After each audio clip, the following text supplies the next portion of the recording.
Target যদি হয় SSC MTS তাহলে তোমাকে এই ক্লাসটি দেখতেই হবে এবং পুরো ক্লাসটি দেখতে হবে তোমাকে। যদি এই ভিডিওটি ভালো লাগে থাকে তাহলে তোমরা বলে যাও যে একটা লাইক করে দেবে এবং ভালো লাগে একটা কমেন্ট করে দেবে, ঠিক আছে। তাহলে আমি আজকের ক্লাসটা শুরু করি। দেখো 1 নম্বর কোয়েশ্চানে কী বলছে, দুটি রাশির গুণফল এ কিউব প্লাস বি কিউব, রাশি দুটির গসাগু হচ্ছে এ প্লাস বি, তাহলে লসাগু কত। যদি এই চ্যানেলটার মাধ্যমে তোমরা কিছু শিখতে পারো বা শিখে থাকো তাহলে চ্যানেলটি অবশ্যই শেয়ার করে দেবে সবাইকে, যাতে অনেকে হেল্পফুল হয়, এবং এই ভিডিওটা লাইক করে দিও এবং কমেন্ট করে দেবে। এবং এই ভিডিওর ডেসক্রিপশন বক্সে হোয়াটসঅ্যাপ গ্রুপের লিঙ্ক আছে, সেই লিঙ্ক থেকে তোমরা অতি অবশ্যই হোয়াটসঅ্যাপ গ্রুপে জয়েন হয়ে যাবে। তাহলে তো কী বলছে, দুটি রাশির গুণফল দিয়েছে, গোসাগু দিয়েছে, তাহলে লসাগু কত। আচ্ছা, আমরা জানি যে লসাগু ইন্টু গোসাগু সমান হচ্ছে দুটি রাশির গুণফল, জানি তো আমরা। তাহলে আমরা এটা জানি, দেখো যে লসাগু ইন্টু গোসাগু সমান হচ্ছে দুটি রাশির গুণফল, এটা আমরা অবশ্যই জানি। তাহলে দেখো আমাদের এই লসাগুর মান বার করতে বলেছে, তাই লসাগু মানে ইংলিশ হচ্ছে এলসিএম, আর গোসাগুর মান দেখো কী দেওয়া আছে, এ প্লাস বি দেওয়া আছে। গোসাগুর মান দেওয়া আছে এ প্লাস বি, আর সংখ্যা মানে দুটি রাশির গুণফল কী দেওয়া আছে, এ কিউব প্লাস বি কিউব, এ কিউব প্লাস বি কিউব দেওয়া আছে। তাহলে এলসিএম সমান, তাহলে আমি বলতে পারি এলসিএম সমান হচ্ছে এ কিউব প্লাস বি কিউব, আর নিচে হচ্ছে আমার এ প্লাস বি, অবশ্যই আমি বলতে পারি। তাহলে দেখো পরের নেক্সট স্টেপে কি বলছে আমাদের, তাহলে যে এ কিউব প্লাস বি কিউবের সূত্র কি, এ কিউব প্লাস বি কিউবের সূত্র হচ্ছে আমার এ plus B into A square minus A B plus B square, ঠিক আছে। তাহলে এ কিউব মাইনাস বি কিউবের সূত্র কি, এ plus B into A square minus A B plus B square. এবং দেখো নিচে তো আমার লেখা আছে এ প্লাস বি, অলরেডি আমার লেখা আছে, তাই লিখে দিয়েছি। এরপর দেখো আমার এই যে উপরের এ প্লাস বি এবং নিচের এ প্লাস বি কেটে দাও, কাটার পর দেখো আমার কী আসছে, যেটা আসছে সেটা আমার সঠিক অ্যান্সার হবে। তাহলে আমাদের দেখো এখন কী চলে এসছে, আমাদের চলে এসছে দেখো এ square minus A B plus B square. কোথায় আছে দেখো, অপশান বিতে আছে। তাহলে অপশান বি হচ্ছে আমার সঠিক অ্যান্সার। বোঝা গেছে কোয়েশ্চেনটা। চলো নেক্সট কোয়েশ্চেন চলে যাই। খুব একটা ভালো কোয়েশ্চেন দেখো কী বলেছে, এ আর বি আছে, বলছে বি একটি কাজ এর তুলনায় দ্বিগুণ দ্রুততায় সম্পন্ন করে। তাহলে একদিকে এ আছে আর একদিকে বি আছে, বলছে এ এর তুলনায় দ্বিগুণ দ্রুততায় সম্পন্ন করে বি। এবার তো পর লাইনে কী বলে দিয়েছে, এ যদি একটি কাজ 36 দিনে সম্পন্ন করতে পারে। আচ্ছা, এ যদি 36 দিনে সম্পন্ন করতে পারে, তার দ্বিগুণ বলছে কাজ কে করতে পারে, বি। তাহলে আমি বলতে পারবো যে বি আমার 18 দিনে করতে পারে, অবশ্যই বলতে পারি। দেখো প্রথম লাইন অনুযায়ী বি একটি কাজ এর তুলনায় দ্বিগুণ করে, এর তুলনায় দ্বিগুণ, ঠিক আছে। তাহলে এ যদি একটি কাজ 36 দিনে করে, তাহলে বি নিশ্চয়ই আমার 18 দিনে করবে। বোঝা গেছে। বলছে তবে এ ও বি একত্রে কত দিনে ওই কাজটি সম্পূর্ণ করবে। তাহলে দেখো টোটাল কাজ কত, টোটাল কাজ হচ্ছে আমার 36 অংশ, টোটাল কাজ আমাদের কত 36 অংশ। এ করতে পারে একদিনে 1 অংশ, বি করতে পারে একদিনে 2 অংশ। দেখো প্রথম লাইনে যেটা লেখা আছে সেটাই হয়েছে। তাহলে কী বলছে দেখো, এ দ্বিগুণ করতে পারে বি, তাহলে এ 1 অংশ করে একদিনে আর বি 2 অংশ করতে পারে। তাহলে তো কী বলছে, তবে এ ও বি একত্রে কতদিনে ওই কাজটি সম্পূর্ণ করবে। তাহলে এ আর বিকে যদি একত্রে কাজে লাগানো হয় একদিন, তাহলে দুজন মিলে একদিনে কত অংশ কাজ করবে, 3 অংশ কাজ করবে। বোঝা গেছে। টোটাল কাজ সম্পূর্ণ করতে কতদিন টাইম লাগবে, টোটাল কাজ হচ্ছে আমার 36 দিন। তাহলে একদিনে যদি 3 অংশ করে, ঠিক আছে, একদিনে যদি 3 অংশ করে তাহলে 36 অংশ করতে কতদিন টাইম লাগবে, 12 দিন টাইম লাগবে। বোঝা গেছে কোয়েশ্চানটা। খুব ভালো কোয়েশ্চান, এই ধরনের কোয়েশ্চান তোমরা অবশ্যই দেখতে পাবে। কোয়েশ্চানগুলো একদম ভিভিআই। বোঝা গেছে। তাহলে দেখো সঠিক অ্যান্সার কোনটা হবে, সঠিক অ্যান্সার হবে আমার 12 দিন। অপশান সি হচ্ছে আমার সঠিক অ্যান্সার, সম্পূর্ণ অ্যান্সার হচ্ছে অপশান সি। আচ্ছা দেখো নেক্সট কোয়েশ্চান চলে যাওয়ার পর কী বলছে, দেখো পি কিউ এবং আর একটি ব্যবসা শুরু করে। কিউ যে পরিমাণ বিনিয়োগ করে পি তার 3 গুণ বিনিয়োগ করে, এবং আর যা বিনিয়োগ করে কিউ তার 2/3 অংশ বিনিয়োগ করে। তাহলে আমার কী কী আছে, পি আছে, কিউ আছে আর আর আছে। একদম সিম্পল ভাষায় বোঝো, ঠিক আছে, কোনো টেনশন করার দরকার নেই। ধীরে ধীরে প্রস্তুতি করো, কিন্তু যতটুকু প্রস্তুতি করবে প্রত্যেক দিন যতটুকু প্রস্তুতি করবে সেটা যেন সলিড হয়। 2 ঘন্টা যদি পড়ো তাহলে সেই 2 ঘন্টা যেন একদম সলিড পড়া হয়। বোঝা গেছে। চলো দেখো এরপর কোয়েশ্চেন চলে আসে। এরপর কী বলছে, কিউ যে পরিমাণ বিনিয়োগ করে পি তার 3 গুণ বিনিয়োগ করে, এবং আর যা বিনিয়োগ করে কিউ তার 2/3 অংশ বিনিয়োগ করছে। তাহলে ধরলাম আর আমার 1 অংশ বিনিয়োগ করছে, ঠিক আছে, আর আমার 1 অংশ বিনিয়োগ করছে। তাহলে তো কী বলছে, আর যা বিনিয়োগ করে কিউ তার 2/3 অংশ বিনিয়োগ করে। তাহলে আর যদি 1 করে তার 2/3 অংশ বিনিয়োগ মানে হচ্ছে 2/3। তাহলে এক কথায় আমাদের কিউ কত বিনিয়োগ করছে, 2/3 অংশ বিনিয়োগ করছে আমাদের কিউ। বোঝা গেছে। এরপর দেখো কী বলছে যে কিউ যে পরিমাণ বিনিয়োগ করে পি তার 3 গুণ বেশি বিনিয়োগ করে। তাহলে কিউ বিনিয়োগ করে হচ্ছে 2/3 অংশ, আর তার 3 গুণ আমাদের পি করছে। তাহলে এইটা আর এটা আমার কেটে দাও। তাহলে দেখো পি বিনিয়োগ করছে আমার 2, আর কিউ হচ্ছে আমার কত, কিউ হচ্ছে আমার 2/3, আর হচ্ছে আমার 1 অংশ। ঠিক আছে, বোঝা গেছে। এরপর দেখো, তাহলে দেখো আমার পি করছে আমার 2 অংশ, কিউ করছে আমার 2/3 অংশ, আর করছে 1 অংশ। তাহলে বলছে ওদের মূলধনের অনুপাত কত। তাহলে দেখো এইগুলো যে আমার কিউটা আমার লব হওয়ার আকার আছে, সেটাকে আমি গোটা গোটে এনে নিচ্ছি। তাহলে দেখো গোটা গোটে আনার জন্য কী করতে হবে, নিচে এইটাতে অড আছে একটা 3, তাহলে 3 দিয়ে সবগুলোকে আমার গুণ করে নেবো। তাহলে আমার দেখো কী চলে এসেছিলো, প্রথমে পি, তারপর অনুপাত হচ্ছে কিউ, তারপর অনুপাত হচ্ছে আমার আর। তাহলে পি এর সাথে আমার 3 গুণ করে দাও, কিউ যা ছিল আমার যেগুলো আছে সেগুলোর সাথে আমার 3 গুণ করে দিচ্ছি, আর কিচ্ছু নেই। এবং 1 ছিল, 3 গুণ করে দাও। এরপর দেখো যেটা আসছে, তাহলে পি এর কত চলে আসছে, মূলধন হচ্ছে 6, এবং দেখো এই তিন কেটে দিচ্ছি। তাহলে কিউর হচ্ছে আমার 2 এবং আর এর হচ্ছে আমার 3। তাহলে বলছি পি কিউ আর এর মূলধনের অনুপাত কত, পি কিউ আর এর মূলধনের অনুপাত কত, দেখো 6, 2 আর 3 কোথায় আছে, অপশান সিতে আছে। তাহলে অপশান সি হচ্ছে আমার সঠিক অ্যান্সার, 6, 2, 3। বোঝা গেছে। চলো নেক্সট কোয়েশ্চেন চলে যাই। দেখো কী বলছে, খুব ভালো কোয়েশ্চেন। দেখো যদি পি এর 50%, ঠিক আছে, পি এর 50%, তাহলে পি এর 50% মানে কি 50/100। এরপর কী বলছে, সমান হচ্ছে কিউ এর 25%।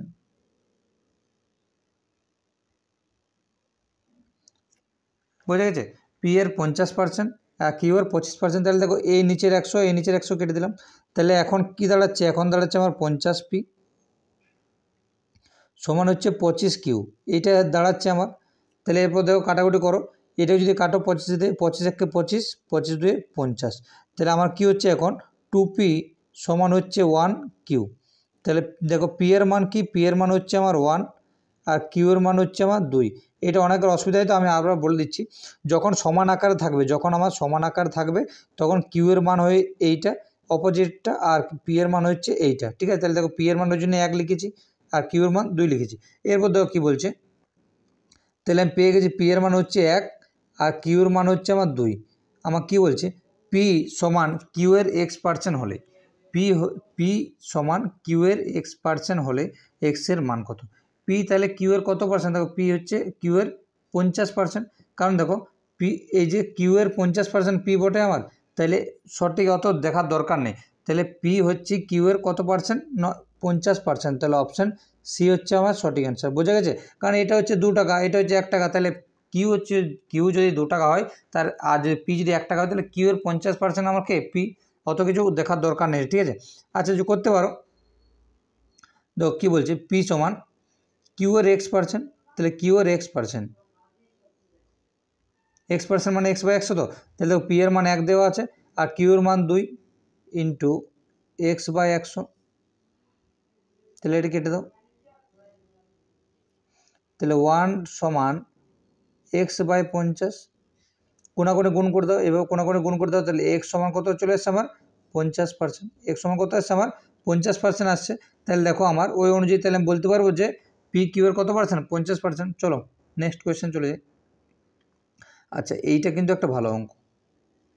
দেখো কী বলছে, এক্স এর মাসিক আয় 25,000 টাকা। তাহলে ওই মাসিক ইনকাম হচ্ছে, 1 মাসের ইনকাম হচ্ছে কত আমার 25,000 টাকা। এর মধ্যে বলছে শিক্ষা খাতে ব্যয় করে 10%, ঠিক আছে, শিক্ষা খাতে। তাহলে শিক্ষা খাতে যদি এর 10% ব্যয় করে দেয়, ঠিক আছে, তাহলে শিক্ষা খাতে কত ব্যয় করে আমার 2500 টাকা আমার ব্যয় করে। তাহলে শিক্ষা খাতে আমার 2500 টাকা ব্যয় করা আছে। কীভাবে করলে, এভাবে করতে পারো যে 2500 টাকা, সরি 25,000 টাকার 10% মানে কত, 10/100। কাটাকুটি করতে এই দুটো। তাহলে দেখো শিক্ষা খাতে 10% বিনিয়োগ করা মানে কত টাকা, আমার 2500 টাকা বিনিয়োগ করছি। ঠিক আছে, তাহলে দেখো শিক্ষা খাতে 2500 টাকা বিনিয়োগ করার পর ওর কাছে কত টাকা থাকবে, 25,000 মাইনাস হচ্ছে 2500।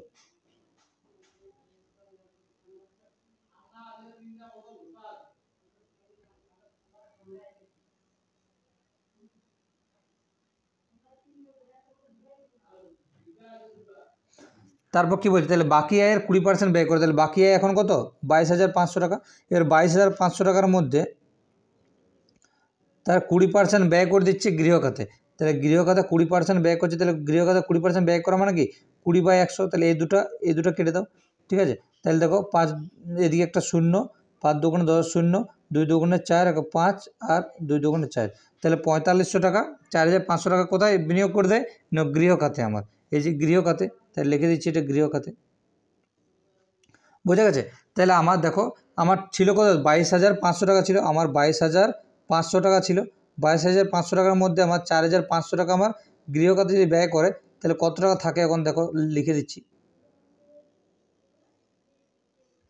তাহলে এখন তার কাছে কত টাকা থাকে, এখন তার কাছে 18,000 টাকা থাকে। এরপর কি বলছে, তারপর বাকি আয়ের 15% জমা করে সঞ্চয় স্কিমে এবং অবশিষ্ট আয় ব্যয় হয় খাবার ও জামা কাপড়ে।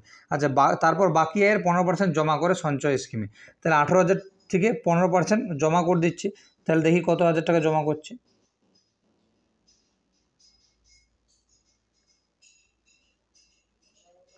এই দুটো শূন্য কেটে দিলাম।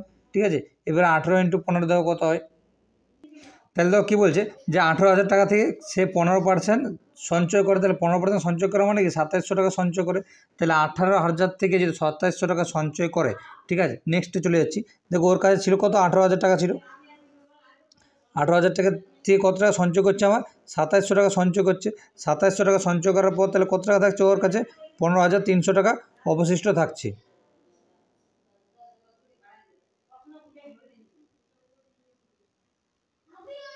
বোঝা গেছে? তাহলে 15,300 টাকা থাকছে। এবারে দেখো প্রশ্ন কি বলেছে, এরপর বলছে যে অবশিষ্ট আয় মানে এই যে 15,300 টাকা, 15,300 টাকা অবশিষ্ট আয়, অবশিষ্ট আয় ব্যয় হয় খাবার ও জামা কাপড়ে, তাহলে আয়ের কত শতাংশ খাবার ও জামা কাপড়ে ব্যয় হয়। আচ্ছা, তাহলে দেখো আয়ের, তাহলে 15,300 টাকা অবশিষ্ট ছিল, সেটাই আমার খাবার এবং কী করেছে খাবার এবং জামা কাপড়ে ব্যয় করছে। ঠিক আছে, তাহলে টোটাল আগে কত ছিল, টোটাল ছিল 25,000 টাকা। ঠিক আছে, টোটাল ছিল আমার 25,000 টাকা। 25,000 টাকা থেকে 15,300 টাকা কোথায় ব্যয় করছে ন খাবার ও জামা কাপড়ে, তাহলে শতকরা বলছে কত আমার ব্যয় হয়। তাহলে এইটা করে দাও, এই দুটো শূন্য, এই দুটো শূন্য, এই একটা শূন্য, এই একটা শূন্য কেটে দাও। এরপর দেখো 5 দিয়ে কাটো, 5 5 25, 5 দিয়ে এটা কাটো, 5 3 15, ঠিক আছে, 5 6 30। ঠিক আছে, তারপর দেখো এই যে 5 দিয়ে যদি এটা ভাগ করো 30 আর 6, তাহলে 5 6 30, 6 5 1 5, 1.0, 5 2 10। ঠিক আছে, তাহলে দেখো, তাহলে আমার প্রশ্ন বলছে যে কত শতাংশ খাবার ও জামা কাপড়ে তার ব্যয় হয়। ঠিক আছে, তাহলে দেখো আমার কত শতাংশ তার খাবার ও জামা কাপড়ে ব্যয় হয়, তাহলে দেখো এই যে এখানে লেখা আছে 61.2। ঠিক আছে, তাহলে এত শতাংশ তার কোথায় ব্যয় হয়, খাবার ও জামা কাপড়ে ব্যয় হয়। চলো নেক্সট কোয়েশ্চেন চলে যাই।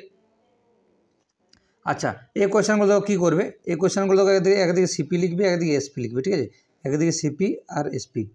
দেখো কী বলছে যে এক বিক্রেতা 10 টাকা দিয়ে 11টি আপেল কিনে। ঠিক আছে, 10 টাকা দিয়ে 11টি আপেল কিনে, তাহলে 10 টাকা দিয়ে 11টি আপেল কিনছে। এরপর কী বলছে 11 টাকায় 10টি আপেল বিক্রি করছে, 11 টাকায় 10টি আপেল বিক্রি করছে। এরকম যখন মনে রাখবে তখন কী করবে যে এই কোণে কোণে গুণ করবে এবং এই কোণে কোণে গুণ করবে। তাহলে দেখো এই 11 আর 11 যদি গুণ করো তাহলে কত হয় আমার 121 হয়। ঠিক আছে, আর 10 10 যদি গুণ করো তাহলে আমার 100 হয়। তাহলে 121 টাকায় কিনেছিল এবং বিক্রি করেছিল কত টাকায় 100 টাকায়। তাহলে 121 টাকায় যদি কিনে আর 100 টাকায় যদি বিক্রি করে তাহলে লাভ না ক্ষতি হয়, আমার লাভ হয়। কত টাকা লাভ হয় আমার 21 টাকা লাভ হয়। ঠিক আছে, তাহলে আমি বলছি তার কত লাভ বা ক্ষতি হলো, শতকরা কত লাভ বা ক্ষতি হলো। তাহলে দেখো 21 টাকা লাভ হয়েছিল, 21 টাকা লাভ হয়েছিল কার থেকে। ঠিক আছে, 100 টাকার উপর 21 টাকা লাভ হয়, শতকরা বলছে। তাহলে এই 100 কেটে দিলাম, তাহলে তার কত পার্সেন্ট লাভ হয় 21% আমার তার কী হয় লাভ হয়। ঠিক আছে, কোথায় দেখো 21% লাভ, অপশান ডিতে আছে, তাহলে অপশান ডি হচ্ছে আমার সঠিক অ্যান্সার। বোঝা গেছে? চলো নেক্সট কোয়েশ্চেন চলে যাও। ঠিক আছে, বলছে ঘন্টায় 54 কিলোমিটার বেগে একটি ট্রেন 270 মিটার লম্বা সেতু একটি অতিক্রম করে। তাহলে দেখো এটা হচ্ছে আমার একটা সেতু হচ্ছে, দেখো একটা সেতু অতিক্রম করা মানে কি ট্রেনের নিজের দৈর্ঘ্যটা যাবে। ঠিক আছে, এবং ব্রিজের দৈর্ঘ্যটাও যাবে। বুঝে গেছে, ওই জন্য বি লিখে দিচ্ছি। দেখো একটা সেতু অতিক্রম করা মানে হচ্ছে সেতু অতিক্রম করা, প্ল্যাটফর্ম অতিক্রম করা মানে হচ্ছে ট্রেনের নিজের দৈর্ঘ্য যাবে এবং কোনটা ট্রেনের নিজের দৈর্ঘ্য যাবে এবং সেতুর দৈর্ঘ্য যাবে। তাহলে তো কী বলছে, ওর মান ছিল ঘন্টায় 54 কিলোমিটার বেগে একটা ট্রেন 270 মিটার লম্বা সেতু অতিক্রম করে 30 সেকেন্ডে। ঠিক আছে, তাহলে ঘন্টায় 54 কিলোমিটার বেগে 270 মিটার লম্বা সেতু অতিক্রম করে 30 সেকেন্ডে, তাহলে নিশ্চয়ই 30 সেকেন্ডে 270 মিটার সেতুটার সাথে সাথে নিজের দৈর্ঘ্যটা গিয়েছে ট্রেনটা। তাহলে দেখো এই যে বলছে ঘন্টায় 54 কিলোমিটার, ঠিক আছে, তাহলে এইটাকে আমি লিখতে পারি যে 3600 সেকেন্ডে ওর বেগ ছিল 54,000 মিটার। তাহলে 1 সেকেন্ডে বেগ কত ছিল তার, 1 সেকেন্ডে বেগ ছিল কত, তাহলে 1 সেকেন্ডে বেগ ছিল তার 54,000 বাই 3600। এরপর দেখো কী বলছে 30 সেকেন্ড অতিক্রম করছিল, তাহলে দেখিয়ে নিন 30 সেকেন্ড সে কতটা পথ অতিক্রম করছিল। তাহলে উপরে এটা 30 দিয়ে গুণ করে দাও, এবার কেটে দাও, এ দুটো শূন্য এ দুটো শূন্য কেটে দিলাম। ঠিক আছে, এরপর তো 6 দিয়ে কাটো, তাহলে 6 চক 36, 6 নাম 54 আর শূন্য 6 দিয়ে 5 চক 30। তাহলে দেখো 30 সেকেন্ড টোটাল কত মিটার গেছিলো, সে 450 মিটার গেছিলো। ঠিক আছে, তাহলে 30 সেকেন্ড সে কত মিটার গেছিলো, 450 মিটার। এবার দেখো 30 সেকেন্ডে 450 মিটার গেছিলো, ওর সাথে কী বলেছে, একটা ট্রেন 270 মিটার লম্বা। তাহলে একটু আগে বললাম এই যে 270 মিটার ট্রেনটা লম্বা, তাহলে ট্রেনের দৈর্ঘ্য হচ্ছে 270 মিটার। ঠিক আছে, আচ্ছা সরি 270 মিটার লম্বা সেতু, তাহলে সেতু এই যে ব্রিজের দৈর্ঘ্যটা কত বলে দিয়েছে আমার, 270 মিটার। তাহলে দেখো 30 সেকেন্ডে যখন গিয়েছিলো ট্রেনটা, তাহলে নিশ্চয়ই ট্রেনের দৈর্ঘ্য গেছিলো এবং ব্রিজের দৈর্ঘ্য গেছিলো, তাহলে টোটাল হচ্ছে আমার কত 450 মিটার গিয়েছিলো 30 সেকেন্ডে। কিন্তু 450 মিটারের মধ্যে আমার কী বলে সেতুর দৈর্ঘ্য হচ্ছে আমার 270 মিটার দেওয়া আছে, তাহলে আমার ট্রেনের দৈর্ঘ্য কত না, এটা বিয়োগ করে দাও। তাহলে আমার 180 মিটার কার, 180 মিটার হচ্ছে আমার ট্রেনের দৈর্ঘ্য। তাহলে অপশান ডি হচ্ছে আমার সঠিক অ্যান্সার। বোঝা গেছে, অপশান ডি হচ্ছে আমার সঠিক অ্যান্সার। চলো নেক্সট কোয়েশ্চেন চলে যাই। আচ্ছা দেখো কী বলছে, একটি নৌকা 3 ঘন্টায় স্রোতের প্রতিকূলে 9 কিলোমিটার যায়। আচ্ছা প্রতিকূল, ঠিক আছে, প্রতিকূলে বলছে আমার 3 ঘন্টায় কত যায়, 9 কিলোমিটার যায়।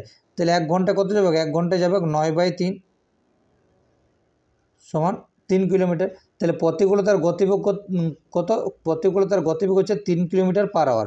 আচ্ছা এরপর দেখো অনুকূলে বলে দিয়েছে, অনুকূলে বলছে সেম ওই একই জিনিস, মানে 3 ঘন্টাতে 3 ঘন্টায় গেছিলো কত, 18 কিলোমিটার গেছিলো। তাহলে 1 ঘন্টায় কত যাবে, দেখো 1 ঘন্টায় যাবে 18/3 সমান হচ্ছে আমার 6 কিলোমিটার পার আওয়ার।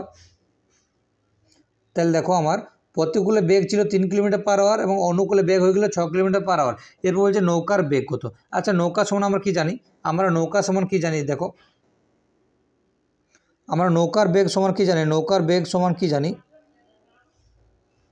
নৌকার বেগ সমান জানি আমরা অনুকূলে গতিবেগ প্লাস অনুকূল।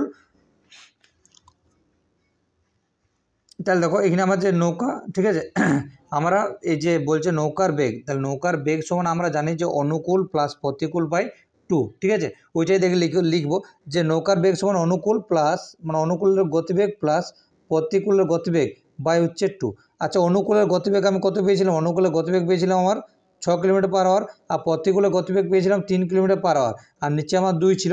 তাহলে আমার যোগ করো উপরে, তাহলে যোগ করলে 9 আর এদিকে হচ্ছে 2, ঠিক আছে, কিলোমিটার পার আওয়ারে যেটা আসবে। এবার দেখো আমার যদি 9কে 2 দিয়ে ভাগ করি তাহলে আমার গতিবেগ কত, 4.5 কিলোমিটার পার আওয়ার হবে তো। তাহলে দেখো আমার অ্যান্সার চলে এসেছে 4.5 কিলোমিটার পার আওয়ার। দেখো কত নম্বর অপশানে আছে, দেখো অপশান বিতে আছে, অপশান বিতে আছে। তাহলে 4.5 কিলোমিটার প্রতি ঘন্টায় তার নৌকার বেগ ছিল। বোঝা গেছে, চলো নেক্সট কোয়েশ্চেন চলে যাই। দেখো কী বলছে যে 25 মিটার দৈর্ঘ্য ও 17 মিটার প্রস্থ বিশিষ্ট একটি আয়তাকার বাগানের চারিধারে 2 মিটার চওড়া রাস্তা আছে। আচ্ছা দেখো এইটা হচ্ছে আমার একটা আয়তক্ষেত্র, এটা আমার আয়তক্ষেত্র। এই আয়তক্ষেত্রে বলছে 25 মিটার দৈর্ঘ্য, ঠিক আছে, 25 মিটার দৈর্ঘ্য এবং হচ্ছে আমার 17 মিটার প্রস্থ বিশিষ্ট বাগানের চারিধারে, ঠিক আছে, বাগানের চারিধারে 2 মিটার চওড়া একটা রাস্তা আছে। তাহলে 2 মিটার চওড়া রাস্তা করে দিয়েছে আমার, ঠিক আছে। তাহলে বলছে রাস্তার ক্ষেত্রফল কত, আচ্ছা রাস্তার ক্ষেত্রফল। আচ্ছা তাহলে দেখো এই যে এখন 25 আর 17 আছে, তাহলে এখন মানে ওই বাগানটার ক্ষেত্রফল দেখিনি আমি। তাহলে আয়তাকার বাগানের ক্ষেত্রফল নাকি দৈর্ঘ্য ইন্টু প্রস্থ, তাহলে 25 ইন্টু 17 গুণ করে নেবো আমি। তাহলে 25 ইন্টু 17 করলে কত হয়, 425 হয়। ঠিক আছে, তাই 425 বর্গমিটার হচ্ছে আমার বাগানটির ক্ষেত্রফল। বোঝা গেছে। আবার বলছে যখন এই যে এইটাও 2 মিটার বাড়িয়েছি, আবার এইটাও 2 মিটার বাড়িয়েছে, মানে চারিধারটা এটাও 2 মিটার, এটাও 2 মিটার বেড়েছে।